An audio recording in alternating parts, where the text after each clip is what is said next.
오늘 10월 첫째 주는 세계 성찬주일이라고 불리는 그런 날입니다. 별로 익숙하지 않으실 텐데요.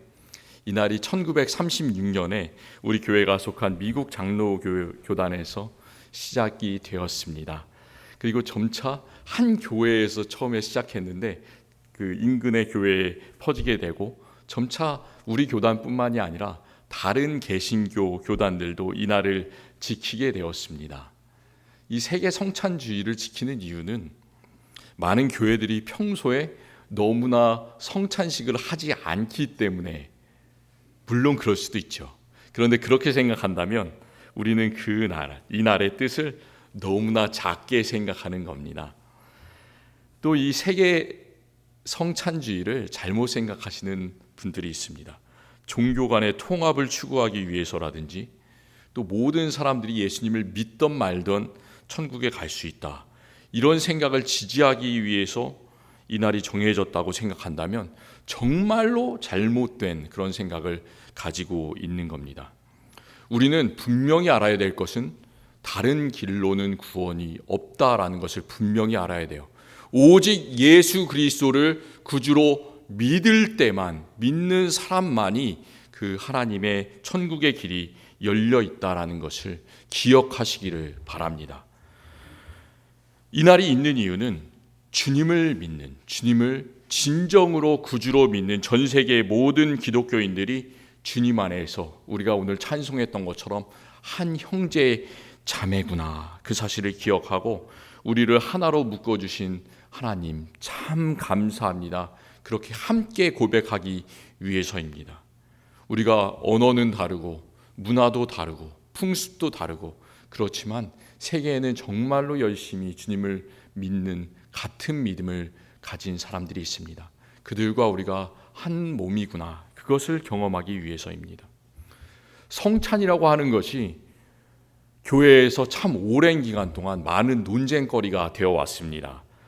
종교개혁이 일어나기 전에는 카톨릭이 있었는데 그 성찬 때 나누는 떡과 포도주가 실제로 예수 그리스도의 몸과 피로 완전히 변한다는 그런 교리를 내세웠습니다. 그리고 장로교회의 기초를 세운 존 칼빈이라는 사람이 있었습니다. 이 사람은 떡과 포도주의 본질은 변하지 않는데, 떡은 물질이잖아요. 포도주도 물질이지 않습니까? 그래서 그것은 변하지 않는데 예수 그리스도의 성령이 성찬 때 떡과 포도주에 임재한다라고 말씀했습니다. 우리는 그것을 받아들입니다. 또 많은 개신교의 여러 학자들이 있는데 단지 이 성찬은 예수 그리스도의 죽으심을 기억하기 위한 것이다, 기념하기 위한 것이다, 이렇게 아주 가볍게 생각하는 그런 사람들도 있었습니다. 성찬에 대한 여러 가지 이렇게 이론들에 대한 논쟁이 있었지만 그보다 더 우리에게 가까이 다가오는 여러 가지 궁금한 생각은 이런 겁니다. 성찬을 실제로 어떻게 행해야 되는가? 우리 교회에만 이제 나오시는 분은 거의 똑같은 방식으로 생각을 하시겠지만, 다른 교회에서 성찬을 참여하게 된다 그러면 교회마다 성찬이 하는 방법들이 약간씩 다르구나, 이런 것들을 경험하게 됩니다. 빵을 어떤 것을 쓸 것인가? 빵을 부드러운 카스테라를 만들어서 쓰는 교회들도 있고, 식빵을 잘라서 쓰는 교회들도 있고, 아주 동그란 이만한 밀전병을, 아주 얇은 밀전병을 떡으로 쓰는 그런 교회들도 있습니다. 그리고 포도주를 진짜 알코올이 있는 포도주를 쓰는 교회도 있고 포도주스를 쓰는 교회도 있습니다. 성찬을 성도들이 앞으로 직접 나와서 받는 교회도 있고, 성찬위원들이 돌아가면서 성찬 떡과 잔을 돌리는 그런 교회도 있습니다. 성찬을 집례하는 사람들이 장갑을 끼는 교회도 있고, 손을 씻고 맨손으로 집례하는 그런 교회도 있습니다. 우리가 2년 동안 팬데믹을 겪었지 않습니까? 팬데믹에 이 성찬에 관한 여러 가지 어려운 일들이 있었습니다. 왜냐하면 아직도 2년이 지나고 3년이 지났는데도 많은 성도들이 온라인으로 예배하는 성도들이 있더라고요. 그런데 온라인으로 예배를 할 때 성찬을 앞에서 집례하는 분이 여기서 성찬을 보여주고, 그리고 집에서 예배하는 사람들은 성찬을 같이 하기 위해서 떡을 자기가 준비하고 포도 주스를 자기가 준비해서 그 멀리 떨어진 집에서 그것을 나누면 진짜 이것이 성찬일까 아니면 성찬이 아닐까, 이것에 대한 여러 가지 또 어려운 논쟁들이 있었습니다. 어떤 방법으로 성찬을 받든지 간에 내가 늘 받는 성찬의 방법이 아니라고 이상하게 생각하지 마시고, 그거보다 더 중요한 것은 그런 형식이 아니라 과연 떡과 잔을 주신 예수 그리스도의 진정한 마음이 무엇인가를 우리 마음속에 깊이 새기고 감사함과 정말로 너그러운 마음으로 떡과 잔을 예수 그리스도의 몸과 피로 받으시기를 바랍니다. 사실 성찬식에서 방법보다 절차보다 더 중요한 것은 왜 성찬식을 하는가, 그 뜻을 우리가 아는 일입니다. 왜 십자가에서 예수님께서 잡히시기 전날 밤에 제자들과 마지막 식사를 하면서 이것은 내 몸이다, 이것은 내 피다 이렇게 말씀하셨을까요? 우리가 성찬식을 나누는 복음서의 기사들을 여러 군데에서 볼 수가 있습니다. 마태, 마가, 누가, 요한복음 이 4개 복음서에서 모두 다 예수님께서 마지막 그 전날 밤에, 십자가에 죽이시기 전날 밤에 무엇을 하셨는지 그 행적을 기록하고 있는데 약간씩 다르게 기록하고 있습니다.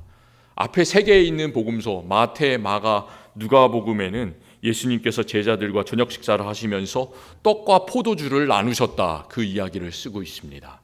그리고 맨 마지막에 있는 요한복음은 그 먹는 이야기를 생략하고 제자들의 발을 씻기신 예수님의 이야기를 기록하고 있습니다.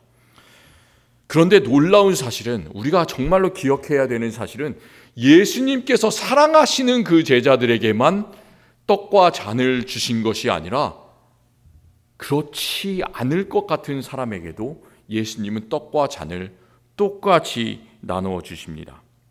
베드로, 어떤 사람입니까? 베드로는 예수님의 수제자였지만 이제 얼마 안 있으면 바로 그날 밤에 예수님을 모른다고 3번이나 부인하는 사람, 배반자와 똑같은 사람이죠. 그런데 예수님께서는 그 사실을 이미 아셨겠지만 그 베드로에게도 똑같이 떡과 잔을 주셨습니다. 많은 사람들이 이렇게 오해를 합니다. 예수님을 팔아먹었던 배신자 가룟 유다는 이미 그 자리에 있지 않았을 것이라고 생각하는데 성경을 잘 읽어보면 그렇지 않습니다. 그 성찬의 자리에, 마지막 식사의 자리에 가룟 유다도 있습니다. 그런데도 예수님께서는 그 배반자 가룟 유다에게조차 똑같은 떡과 잔을 허락해 주셨습니다. 예수님께서 왜 그러셨을까요? 예수님께서는 모든 사람에게 그 피와 그 살을 주시면서 이 세상 누구라도 하나님의 품으로 초대하기 위한 그 하나님의 엄청난 사랑의 마음을 보여주고 계십니다.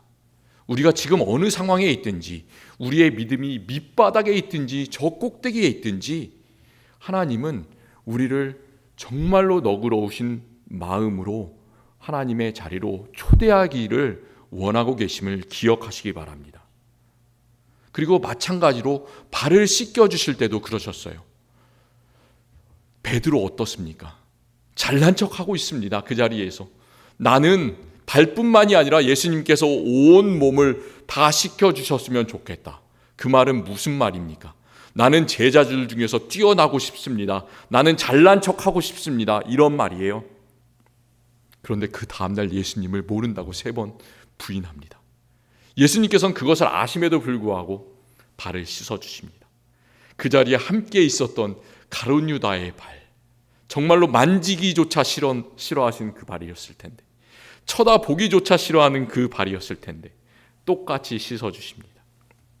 예수님은 그것을 통해서 우리에게 사랑의 마음을 우리뿐만이 아니라 세상 모든 그리스도를 믿는 사람들에게 똑같이 보여주셨습니다. 디베레 바닷가, 갈릴리 바닷가에서 배고픈 사람들은 예수님께서 주시는 떡 5개와 그 물고기 2마리를 통해서 나눠주신 기적의 음식을 먹었습니다. 그런데 그들은 예수님께서 주신 그 뜻을 알지 못했습니다. 그냥 배만 불리기만 급급했습니다. 그 다음 날이 되자 그 많은 사람들, 5천 명, 10,000명이 넘는 사람들이었을 텐데 그들이 다 뿔뿔이 흩어졌습니다. 예수님 그 다음 날 그 제자들에게 오병이어의 그 기적을 베푸신 뜻을 말씀해 주십니다. 오늘 우리가 교동문에서 읽었던 것처럼 내 살은 참된 양식이요 내 피는 참된 음료로다. 내 살을 먹고 내 피를 마시는 자는 내 안에 거하고 나도 그의 안에 거하나니 나를 먹는 그는 나로 말미암아 살리라. 이렇게 말씀하십니다.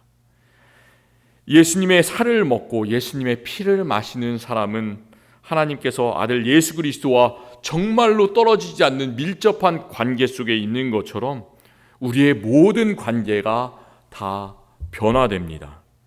그 사람이 예수님 안에 거하고 예수님도 우리 안에 거한다. 우리만 예수님을 사랑하고 또 예수님만 우리를 사랑하는 것이 아니라 서로 간에 예수님과 우리가 하나님과 우리가 같이 사랑하는 놀라운 그 끊어지지 않는 밀접한 관계가 됩니다. 진정으로 예수님의 살과 피를 받는 사람들은 하나님과 이렇게 수직적인 십자가의 관계만 변화되는 것이 아니라 이제 수평의 관계도 변화되기를 예수님께서는 우리에게 말씀하고 계십니다. 예수님께서는 마지막 그 전날 밤에 제자들의 발을 씻겨주셨습니다. 예수님께서만 씻겨주신 것이 아니라 옷을 다시 입으시고 나서 예수님께 말씀을 하시죠. 내가 주와 또는 선생이 되어 너의 발을 씻겼으니 너희도 서로 발을 씻어주는 것이 옳으니라. 이제는 너희도 발을 씻겨라. 너희도 싫어하는 사람들이 있을 텐데 내가 가룟 유다의 발을 씻어준 것처럼 베드로의 발을 씻어준 것처럼 너희도 그렇게 너그럽게 대하고 발을 서로 씻어주어라. 이렇게 말씀하십니다. 이 말씀은 예수님 안에 있음으로 예수님과 새로운 관계가 된 그런 사람들마다 모든 사람을 형제로, 자매로, 친구로 돌봐주고 섬겨주는 그리스도인이 되라, 지체가 되라, 예수님의 한 몸이 되라, 그런 명령이십니다. 그런데 예수님께서 부활하시고 나서 성령을 받아서 교회의 일원이 된 그런 많은 사람들이 있었는데요, 예수님께서 몸과 피를 주신 그 뜻을 알지 못했습니다.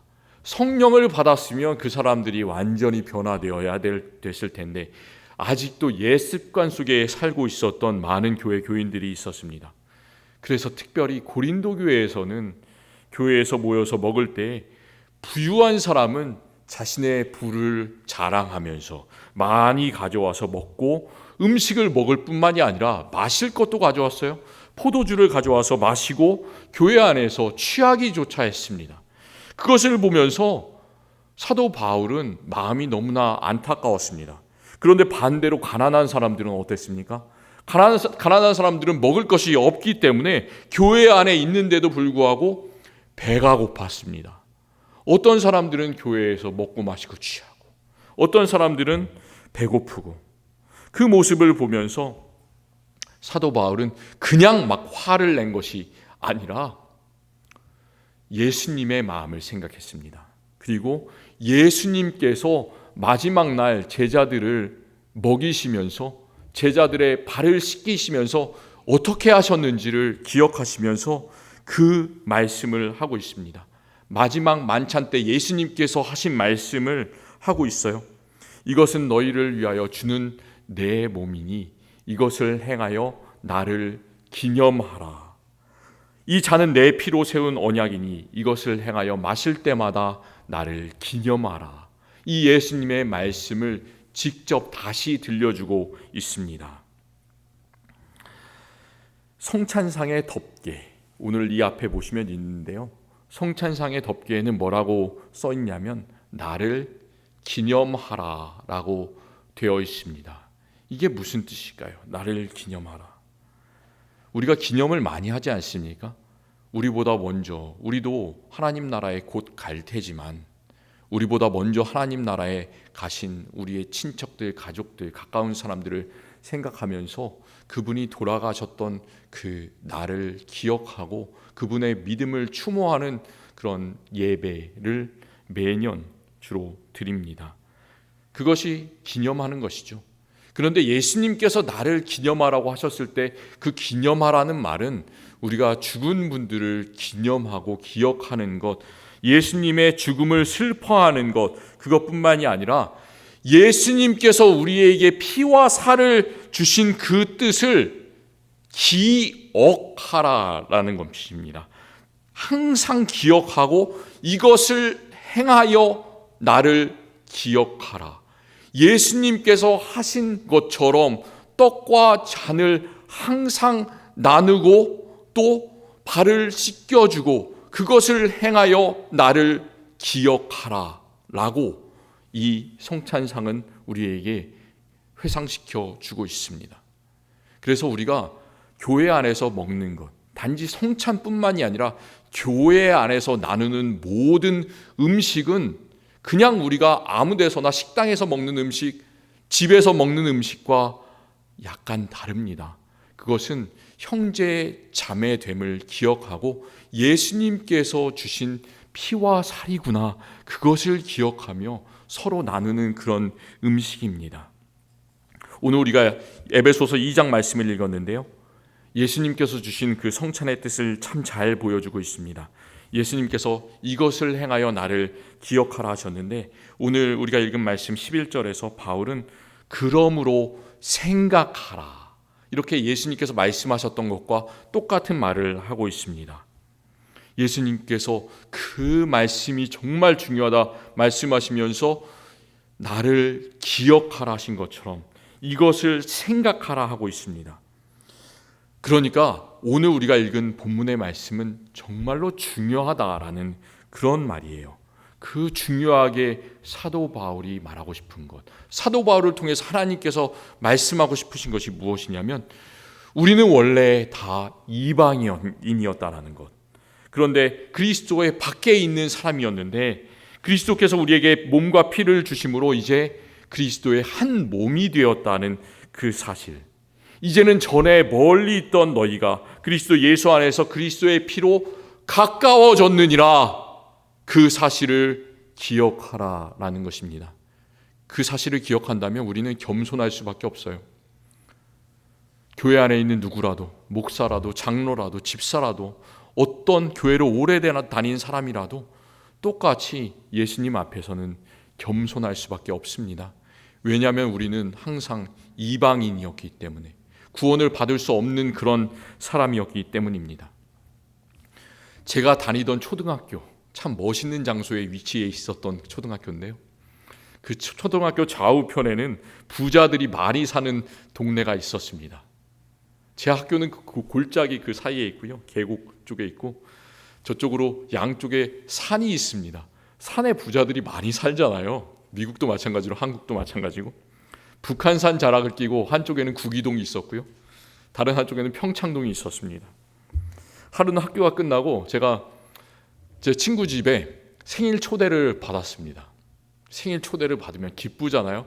선물을 아주 작은 것을, 제 분수에 맞는 선물을 준비했습니다.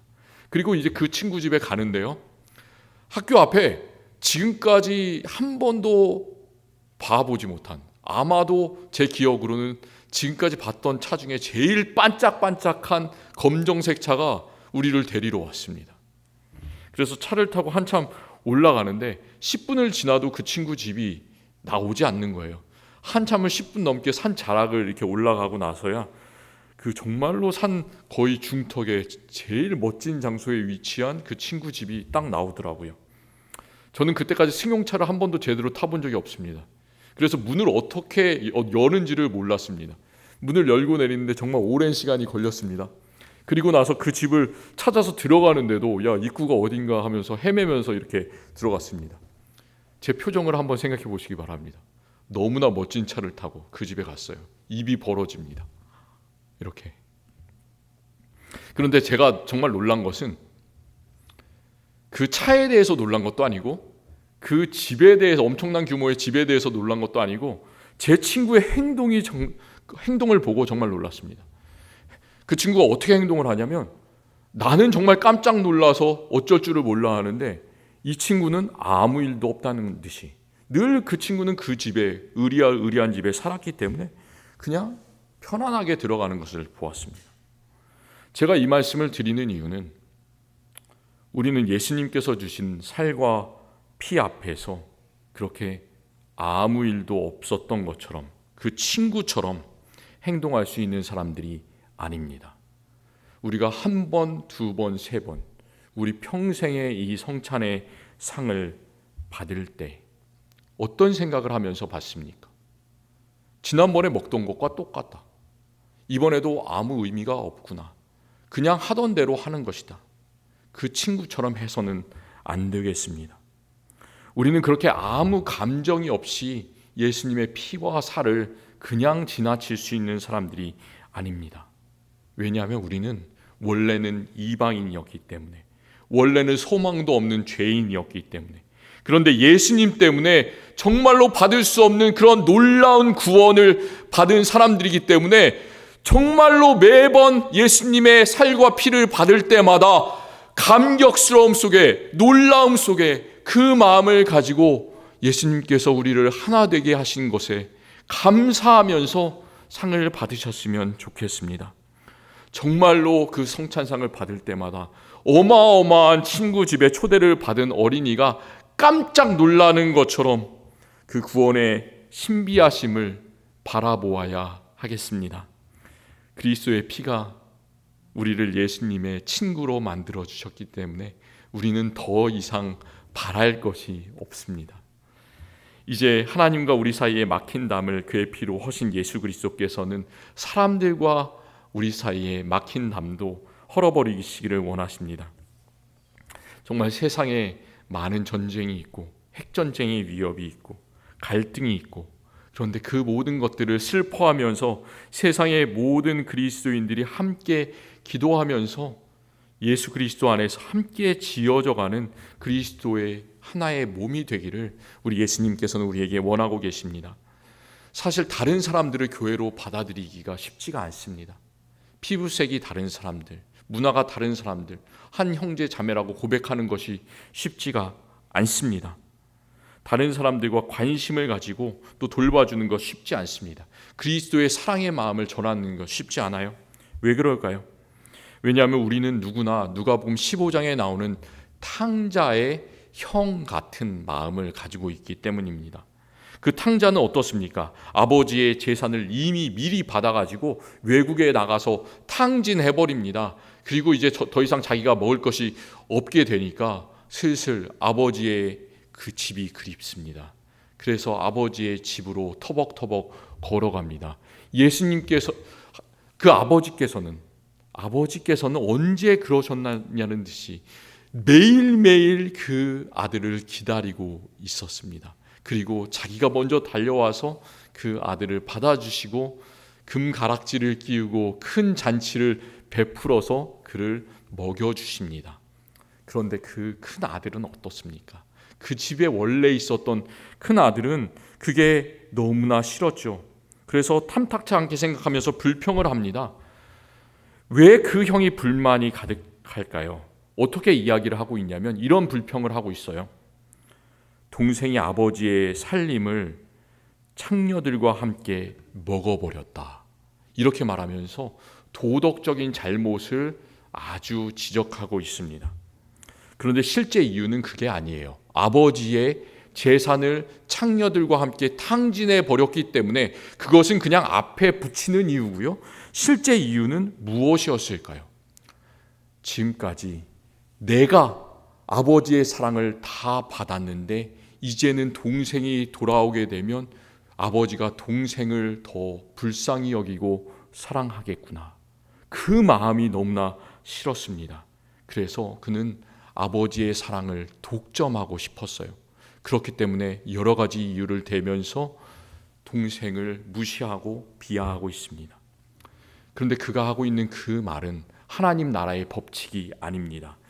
예수님께서 그의 몸과 그의 피, 떡과 잔을 모든 사람에게 주신 것처럼, 그리고 정말 작은 떡과 적은 물고기로 5천 명을 먹이신 것처럼, 씨가 땅에 떨어지면 씨가 그냥 30배, 100배의 결실을 맺는 것이 아니라 씨가 땅에 떨어져서 죽어야 100배의 결실을 맺는 것처럼 하나님 나라의 법칙은 우리도 내 자신을 낮추고 나누면서 다른 이들과 주님 안에서 하나 되기를 원하는 것, 그것이 바로 하나님 나라의 법칙입니다. 예수님께서는 마지막 만찬을 제자들과 나누시면서 떡과 잔을 주신 다음에 이렇게 마지막 말씀을 하십니다. 내가 이제부터는 하나님 나라가 임할 때까지 포도나무에서 난 것을 마시지 아니하리라. 이게 무슨 말일까요? 예수님께서는 앞으로 포도주를 마시지 않겠다, 그런 표면적인 말이 아니라 사람들은 아직까지 그 포도나무에서 나온 것으로 먹고 마시며 취하고 세상의 쾌락을 추구하지만 우리 주님을 믿는 모든 친구들은 예수님의 살과 피를 나누면서 예수님께서 말씀하셨던 것처럼 내가 이 땅에서는 다시 포도나무에서 난 것을 마시지 아니하리라. 이 땅에서의 우리의 삶은 불완전하지만, 이 땅에서의 우리의 삶은 한계가 있지만, 이제 우리는 하나님 나라, 완전한 저 나라를 바라봅니다. 그 나라의 귀한 마음을 가지라고 예수님께서는 그렇게 말씀하고 계십니다. 세상에서 지금은 많은 악이 있고 서로를 그 악이 갈라놓고 또 사람들이 그리스도 안에서 살지 못하도록 방해하는 정말로 많은 것들이 있지만, 하나님께서는 그 모든 세상의 저항 속에서도 끝끝내 하나님 나라를 이루심을 우리는 굳게 믿습니다. 코로나 바이러스 팬데믹을 지나가면서 많은 교회들이 참 어려움을 겪었습니다. 단지 우리 교회뿐만이 아니라 이 미국에 있는 전체 교회, 세계에 있는 모든 교회들이 정말로 많은 어려움을 겪었습니다. 그렇지만 예수 그리스도를 진정으로 구주로 믿고 살아가는 우리 그리스도인들에게는 하나님께서 끝끝내 그 나라의 승리의 그 날을 주심을 믿습니다. 그리고 사랑하는 하나님의 모든 형제 자매 친구들을 하나님의 나라를 이루어가는 도구로 사용하여 주실 것입니다. 예수님께서 과거에 주신 그 살과 피를 기억하면서 현재에서 그것을 모든 사람들과 함께 받고 누리시고 또 미래에 있는 우리에게 다가오는 하나님의 나라를 소망하는 주님의 제자들이 되시기를 축원합니다. 기도하겠습니다. 하나님 감사합니다. 오늘 말씀을 통해서 성찬의 귀한 의미를 생각해 볼 수 있도록 하시니 감사합니다. 우리의 마음 주님께로 향하게 하여 주시옵소서. 예수님의 살과 피를 받을 때마다 나눔의 마음, 하나된 마음 가지고 세상으로 나가게 하여 주시옵소서. 예수님 이름으로 기도드립니다. 아멘.